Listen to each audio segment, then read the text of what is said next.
半前、飼い猫を亡くしました。突然失った悲しみに、何をしても埋められない日々。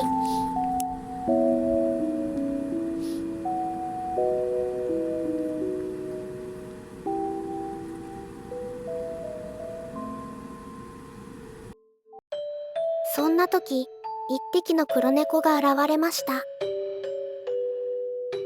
思い出すのも辛く、躊躇していたのですが、遠目に見た佇まいがそっくりで、思わず声をかけたのがきっかけです。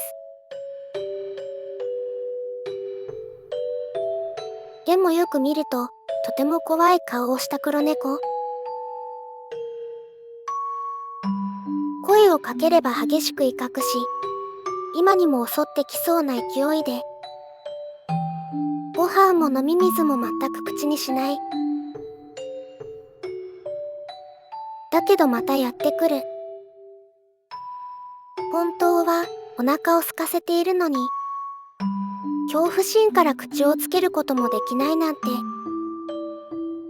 いたたまれない気持ちになりました。さっきからずっと喧嘩している相手は、地域猫のドビー。TNR 後、別の地域に移り住んでいたのですが、ひょっこり戻ってきました。以前お世話になっていたお宅で、再び、のんびり暮らし始めたドビでしたが、黒部へと鉢合わせた途端、喧嘩が勃発。以後、頻繁に激しいバトルを繰り返すようになりました。日中でも、甲高い鳴き声はかなり耳障り。それが、夜中や明け方ともなると、これは、放ってはおけません。喧嘩が始まるたびに、ご近所さんと仲裁に入る始末で、なんとか黒猫を捕獲しようと考えました。しかし、相手は地域一のボス猫。その上、頻繁に実施されている TNR をかいくぐってきた強者。筋肉隆々の体格からも容易ではありません。安易に実施して失敗すれば、二度と捕まえることができないでしょう。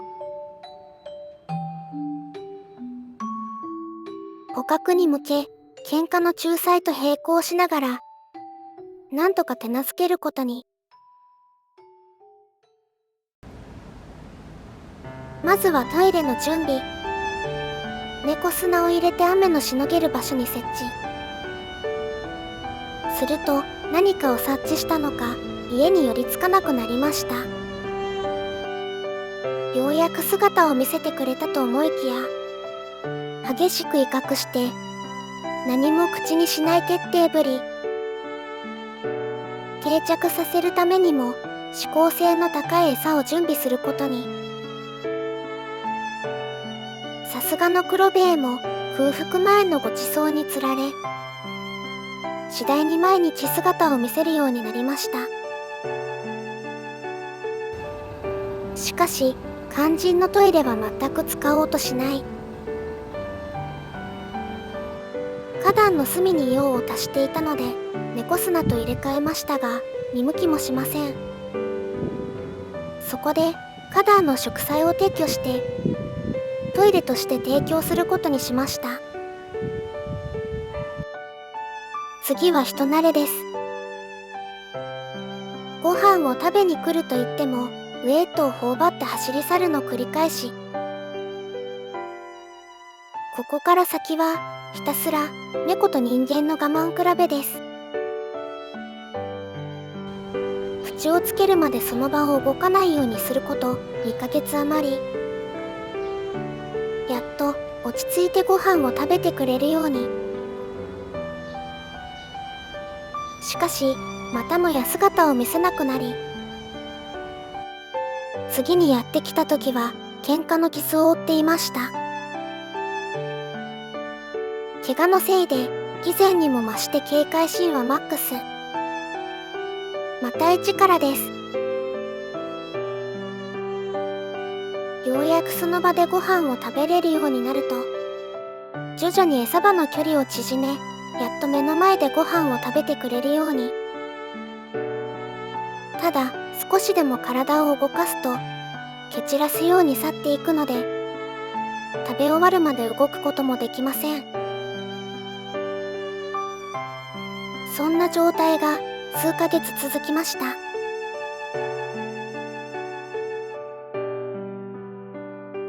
そのうち手から食べてくれるようになると、そこから急に懐くように、拍子抜けするくらい頭を撫でたり触れられるようになり、この調子だったら捕獲もすぐにできると思いました。ところがそんなある日、頭を撫でようとすると何の前触れもなく、突然ガブリと左手を噛まれました。自信過剰になっていたのかもしれません。自分自身の恐怖心も一段落し、再び黒部へとの距離を縮めることに。そしてまたいなくなりました。何度手なずけようとしても、あと一歩で姿を消す黒部へ。半年後、戻ってきました。もちろん振り出しです。しかし、多少記憶が残っていたようです。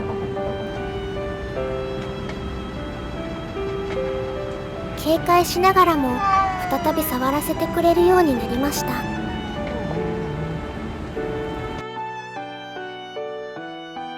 そんな時、あの愛らしいちびちゃんがやってきました。どこからともなくやってきた、まだ幼い子猫。時折、黒部へのご飯の残りを食べに来るようになりました。一人ぼっちで親もいない様子。怯えてなかなか姿を見せてくれません。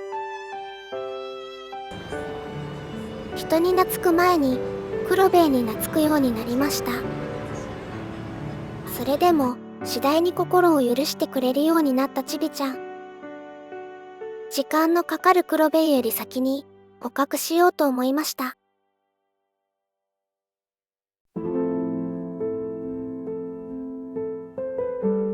そうしたある日、母が入院。ようやく退院したものの、予後が悪く、通院を繰り返していました。仕事はタイミング悪く、体勢が大きく変化することに。そんな矢先、今度は主人の病気が発覚。待合室で気楽に待っていると、診察室に呼び出されました。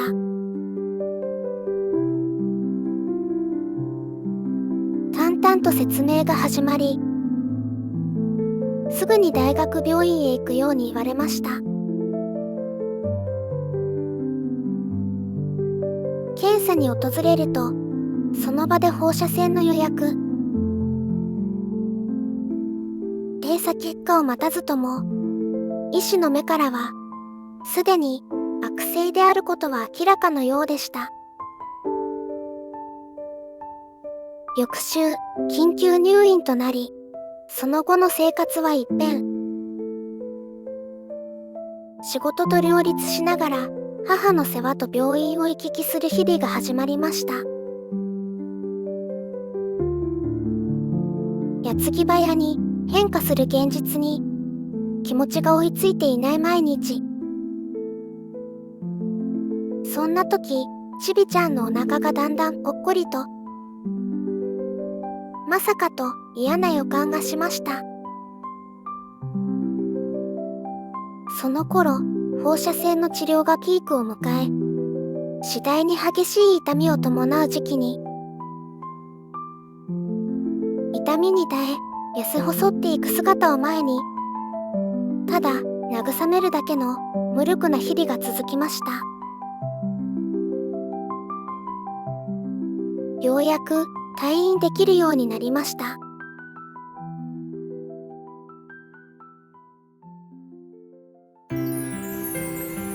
ちょうどその頃、お腹がてっちゃんこになったちびちゃんが戻ってきました。その姿を目にしても、もう今更と何もする気になれません。ただ、何もかもが手遅れで、何もかもうまくいかない現実を悔やんでばかり。しかし、ちびちゃんは違っていました。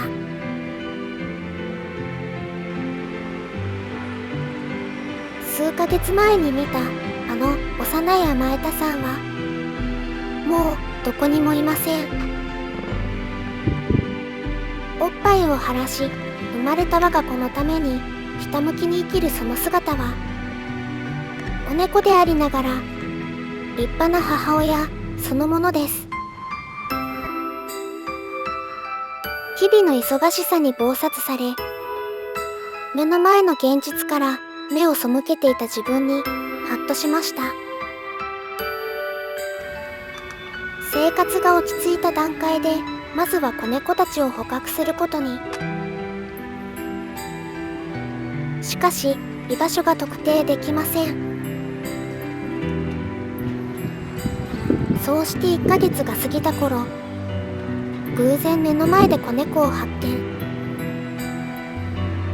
同時にとんだハプニングが起きました。軒先から落下した子猫を引き上げられず、傍らであたふたしているちびちゃん。悲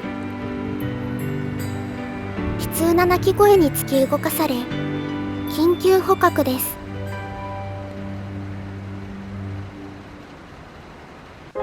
住人の方のご厚意で子猫を1匹捕獲できました。そして1ヶ月後、残りの2匹を捕獲。さらに2週間後、ちびちゃんを捕獲し、無事不妊手術を完了。再び、ちびちゃんが来るのを楽しみにしていたご近所さんのもとへ通うようになり、今では数軒のお宅で可愛がられているようです。さて、最後の難関、クロベエです。いくら触れるようになっても、捕獲となると敏感に反応するクロベエ。事前に捕獲器をセットすれば何日も姿を見せない警戒ぶり。ようやく捕獲に成功しましたが、病院に電話をかける隙に逃げられました。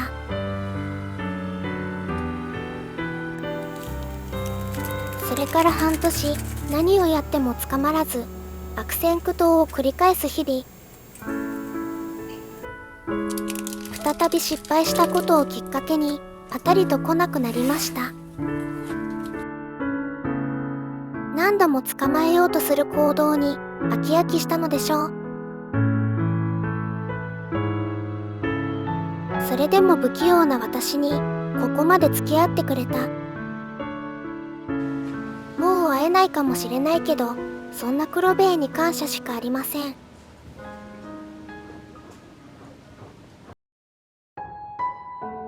そんな風に諦めかけていた時、再び現れました。足と頭にひどい傷を負い、衰弱した状態のクロベエ。声をかけると足を引きずって中へ入ってきました。怖い思いばかりさせたのに来てくれたんだ。何としても助けないと。祈る思いでそーっとネットをかぶせました。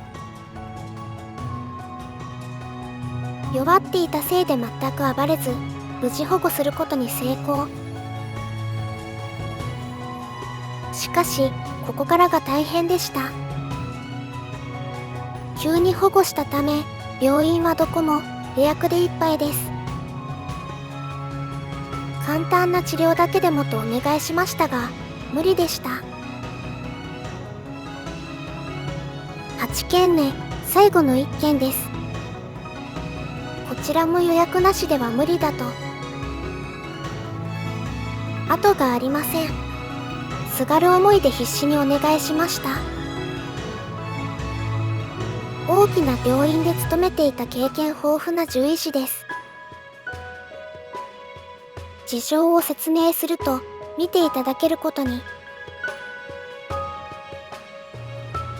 診断の結果、去勢もできることになりました。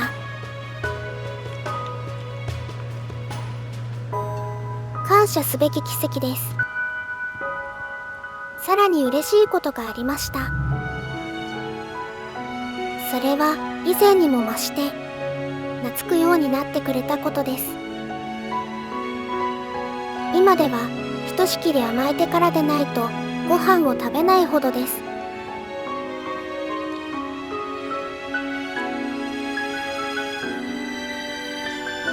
そして捕獲最大の目的であった発情期の喧嘩はなくなり、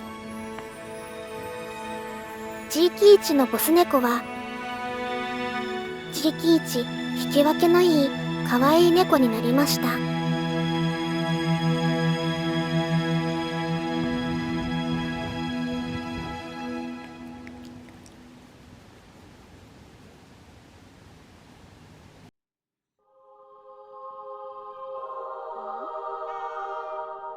捕獲を終えてほっとした瞬間、ふと感じました。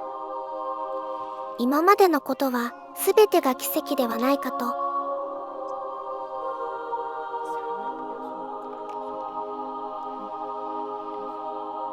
実は主人の病気が発覚したのはちょっとしたことが検診で引っかかり、ついでに見てもらった結果のことです。今こうして元気に回復できたのはその偶然の奇跡のおかげです。落ち込むどころか感謝すべきことだったのです。さらにちびちゃんの動画をきっかけに思いもよらぬ皆様からの温かい応援に励まされてきました。本当にありがとうございました。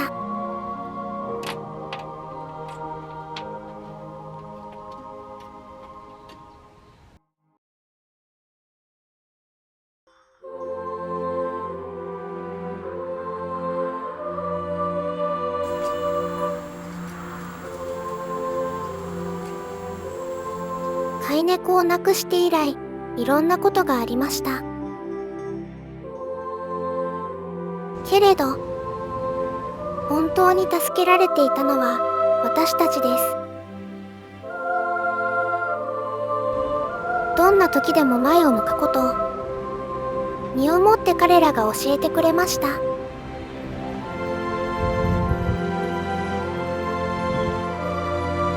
ちびちゃん、黒部へ本当にありがとう。あなたたちのおかげで少しだけ強くなれました。